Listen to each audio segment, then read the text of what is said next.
welcome to this edition of Everything Home. I'm your host, Brian Domingo. Today on our show we're going to do a brief tutorial on how to solder copper pipe together. The technique that we're going to show you works well with up to 1-inch copper pipe. Once you get into industrial size copper pipe, say 2 inches, 3 inches, and 6-inch copper pipe, it's a little bit different technique. But for your average homeowner, this technique is going to work well with 1/2 inch, 3/4, and 1-inch pipe that you will typically find in your home. Let's go over and get started. The thing we're going to need to do is get all the tools together that we'll need for this project. First, you're going to need a pipe cutter. You're also going to need a torch to heat up the copper pipe. You can either use propane or MAP gas. We prefer MAP gas. It's the yellow canister on the left. It burns hotter and has a higher heat transfer rate. Takes less time to heat up the copper to melt the solder. Next thing you'll need for this project is water-soluble paste flux along with silver solder. You want to make sure when you're purchasing your silver solder that you get the lead-free type of silver solder. There is solder that has lead in it, and you don't want to use lead in drinking water. The last thing you'll need for this project is either some abrasive emery cloth, or they have specifically designed wire brush tools to polish your fittings before you put the flux on them. First thing you're going to want to do is cut the pipe. You can use a mini pipe cutter, or you can use a regular full-size pipe cutter depending on how much room you have where you're working. We recommend using a pipe cutter better than a hacksaw, as then you don't have to worry about deburring it.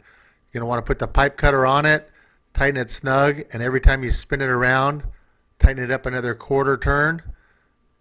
And then as you tighten it, it will slowly cut through and leave a nice clean joint. Once you have that done, you're going to want to use your wire brush to clean the end. You can put that on there, spin it around a few times, and then slowly take it off as you're spinning it. That's going to polish the end of your pipe. You're going to want to do the same thing for your fitting. You're going to look on the inside there. You're going to use a wire brush and clean that out on the inside too. What that does is that it helps the solder adhere to the copper by giving it a rough, clean surface. Next thing you're going to do is spread your water-soluble flux on.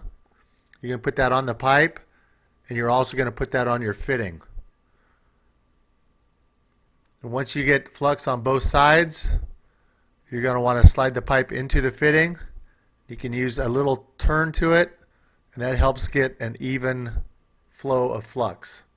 Now that we have all the fittings polished, fluxed, and put together, it's time to heat them up and add the solder and actually solder them together. First thing you want to do is heat it up. I like to keep my torch at about a 4 or 5 o'clock position. Keep in mind that the flux along with the heat helps draw the solder into the joint. So I like to keep the heat near the bottom and then add the solder near the top and wrap it around, and it'll slowly draw in, and gravity will help take it down to the bottom and complete the full joint. As you can see here, we heat up this joint, add solder near the top, wrap it around to both sides. It's going to draw that solder right in. Now once the solder and pipe cool down, you can take a wet cloth, wipe off the excess flux on it, and then you have the completed joints. As you can see, these joints will not leak and are ready for use.